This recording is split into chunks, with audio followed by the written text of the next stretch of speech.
Okay, so we ended here in the last video where I said, though I've been introducing loops to you, remember we had the for loop, then the while loop, then the repeat loop. It's a really good idea to just avoid using these within R.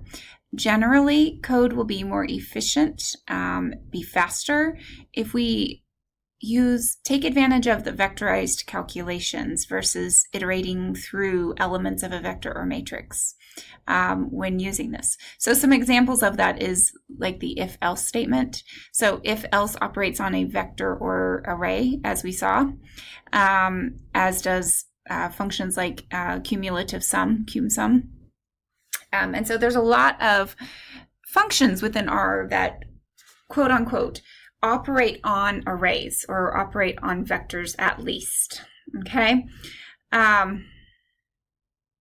Another one to think about is we can use apply for making code vectorized much of the time. So even if we have a function that operates on single elements and will not operate on, say, an entire matrix or vector or even array, we can use the apply statement, as we've seen before, to take and apply that function across margins of an array.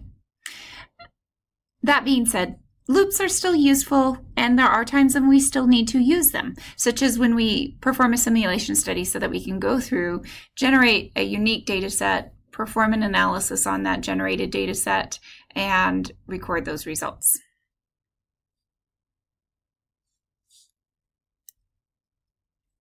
Okay, so here's an example, and we'll practice this in class too, because this is a bit hard to master, this idea. But here's an example of avoiding a loop. So let's consider a very extreme case here. We want the sum of 10 million random standard normal variables.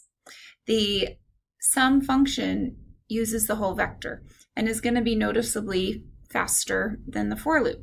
I'm going to show you in class how to run this code. Let's just look at the functions used to evaluate the code. So first, z is going to be a vector, and all that we have in here is 10 million. That's scientific notation for 10 million. Without specifying the mean and the variance for the normal distribution, it is assumed standard normal. So we can use the sum function, and we wrap that sum function, that evaluation there, within the function system time, and this will give you a real-time evaluation of your CPU time. Versus we could run the whole for loop that would do this exact same operation. So let's look at the for loop, okay? Really, we would never write a for loop to do this kind of a thing in almost any case, but we're going to just pretend like we thought this was the best approach. We start with initializing our total to be 0, so this would become the sum variable. Then we have for I equal indexing through 1 up to the length of z, so that would be 10 million there. And all we're going to do is replace total with the current value in that z vector, so that by the end we will have a sum of all of those standard normal, 10 million standard normal random variables. This is going to just evaluate our proc time at the start position, so we'll have a certain start time for beginning the for loop, and then at the end, so that we can compare the system time to this and the proc time. We could have wrapped system time with curly brackets across this entire set of code from total down to the end of the for loop, but this is just another way to do it. All right, so system time and proc time are what we saw before, and we'll do this in detail and look at this in just a second for our lab. But notice that these are used for timing R expressions. Both can be used to report on system time and return a vector of length 5.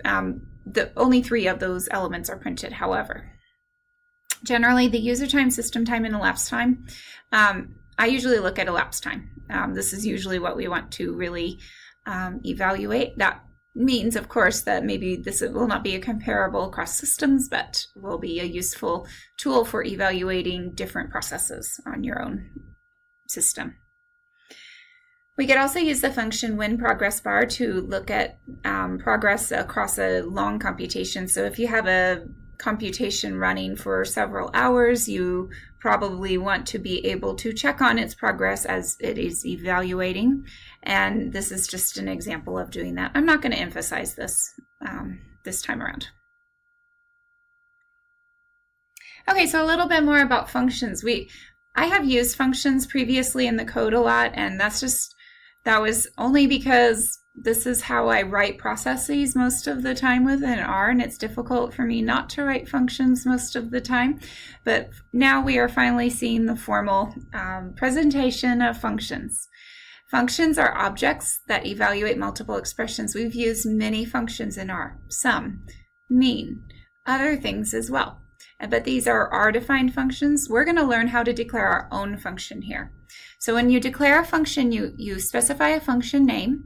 It can be anything you want except an already R-defined function. So you can make a new function called mean, but I really don't suggest it because we can see that, as we saw in our different set of notes where we were looking at the logical way that R runs and searches for objects, it will be difficult to tell whether R is using your version of mean or the standard R version of mean, unless you know that hierarchy well.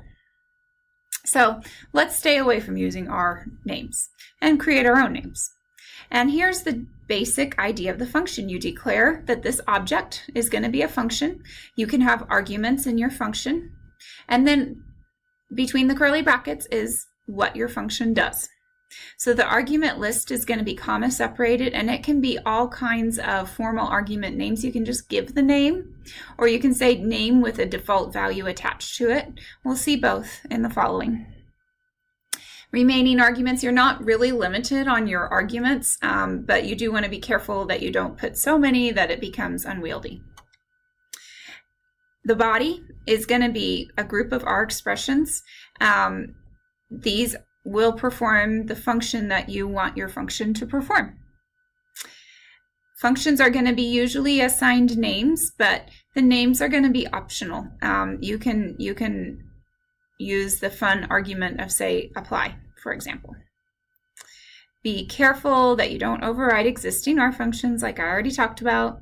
And since the function is an object, we can pass it as an argument to other functions just like any other object. That is one of the nice things I really like about R. So we can, if we know that the result of a function is going to be an object that we could operate on using another function, then we can pass that function into the other function with the appropriate argument list. So here's some example. Suppose we want to write a function that calculates the odds ratio of a 2x2 contingency table. So your sample odds ratio is simply the ratio of A times D divided by B times C. The asymptotic standard error for this is just the reciprocal of each of those counts and the square root of that.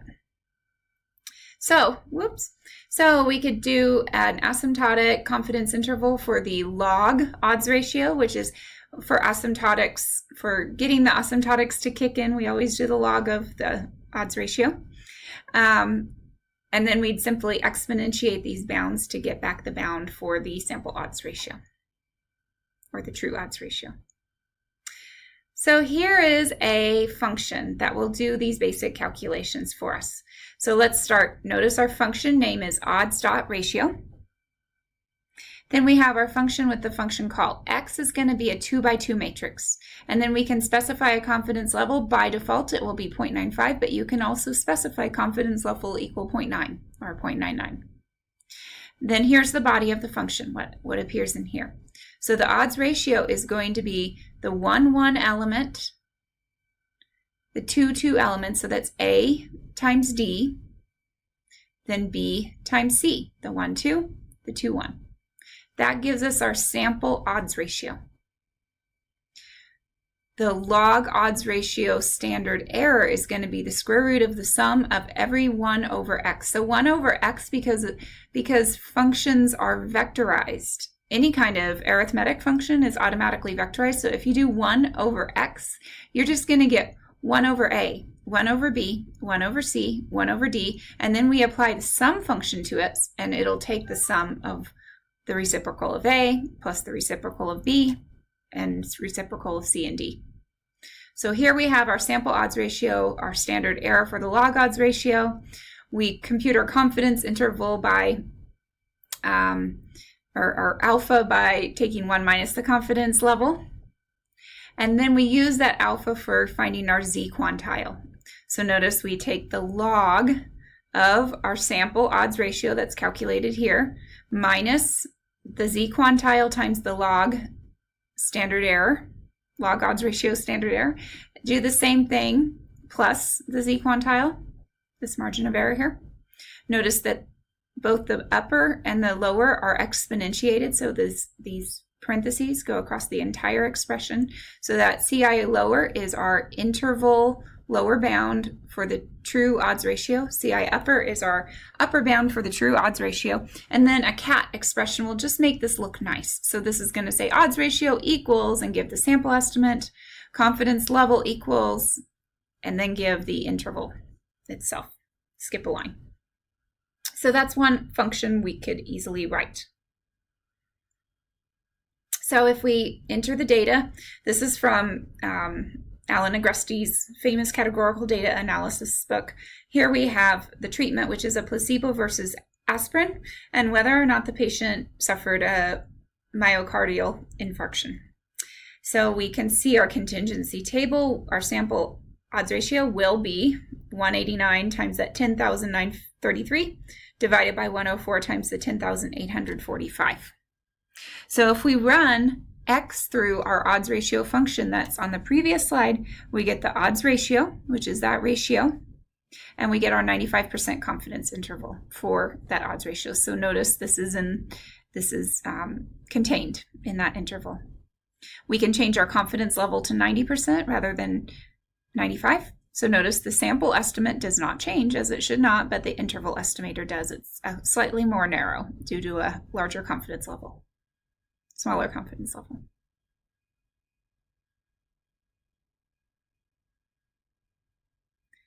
Okay, so often we want our functions to return an object, and it can be assigned using either the return or invisible. I use return most often because it requires that the function print and return that argument. Usually that's what I want. Invisible is really similar to return, but it's useful when we want a function to return values which can be assigned, but we don't want to, but which do not print once they are assigned. That was difficult to say. If the end of the function is reached without calling a return, the last evaluated expression is automatically by default returned. And finally, a list is a good tool if you want to return multiple objects. Often you have, for example, in our odds.ratio, we used a cat function at the very end so that that final object was that expression listing the sample odds ratio as well as the confidence bounds. But you could just return a list object with all of those elements in there, and that might be more useful for if you're going to use those results of the function to do some calculations thereafter. Again, use cat like we did in odds.ratio or print to output text from your function.